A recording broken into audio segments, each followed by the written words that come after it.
Bonjour, je suis Hakim L'Alam et je vous propose ma chronique du samedi 12 décembre 2020. Elle s'intitule « Qu'ils viennent, Yabougelb ». Ce que je fais avec cette feuille et ce crayon, je dessine, du moins j'essaye de dessiner. Enfin, j'allais pour griffonner, pour dessiner, et puis après, non, poubelle. Voilà. Je pense que ni vous, ni moi n'avons besoin de dessin. Hein? J'ai dit un. Ah ben voilà. Pour vous arracher une réponse, faut vraiment cravacher dur avec vous. Donc, je disais, plus besoin de dessin. Tout le monde a compris, je pense. Attention, je ne vous sers aucune théorie fèche-là de la main de l'étranger. Les voilà, mes mains. Elles sont ici et maintenant, sous le soleil d'Algérie que je vois par la fenêtre qui repointe son nez timidement entre deux ondées.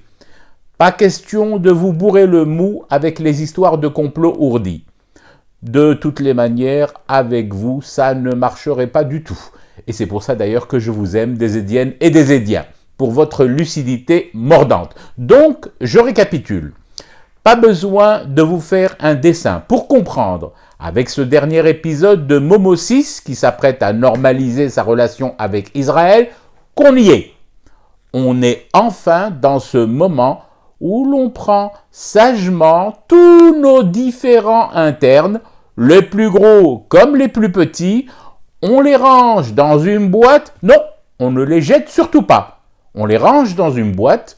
On dispose cette boîte sur une étagère en se promettant d'y revenir. Quand? Dès que le vaste plan d'encerclement, d'isolement et de désintégration de la DZI dans sa constituante souveraine sera combattu et surtout déjoué. Parce que je vous le dis au passage, sans m'énerver, le Maroc qui normalise avec Israël, c'est tout bonnement des bases militaires israéliennes à quelques centaines de mètres à peine de nos frontières, sur territoire occupé marocain, quelques semaines après cette normalisation. Un territoire marocain occupé par Israël, par les États-Unis et par la France. Je dois en oublier d'autres certainement, comme les enturbanés du Golfe. Et après, au Badin, après, si tu laisses faire ou si tu fais celui Zama qui n'en a rien à glander de l'Algérie, de son armée et qui se complaît surtout dans les raccourcis du genre « les généraux algériens, tous pourris !» Et bien là, la boîte, tu te souviens la boîte dont on parlait tout à l'heure, où tu auras rangé tous tes griefs envers le régime de ton pays, cette boîte, tu pourras toujours essayer de la retrouver dans le grand bazar que sera devenu ton bled. Tintin, un bled écouté, surveillé, attaqué et peut-être réduit à néant.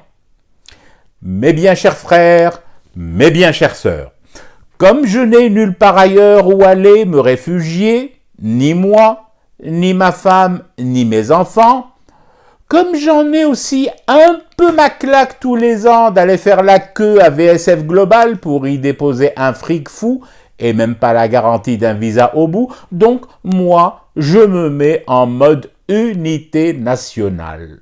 Ouais, je sais que ça peut sonner creux aux oreilles de certains, voire même un brin démago, mais le ralb, c'est purement une question de lien avec cette terre.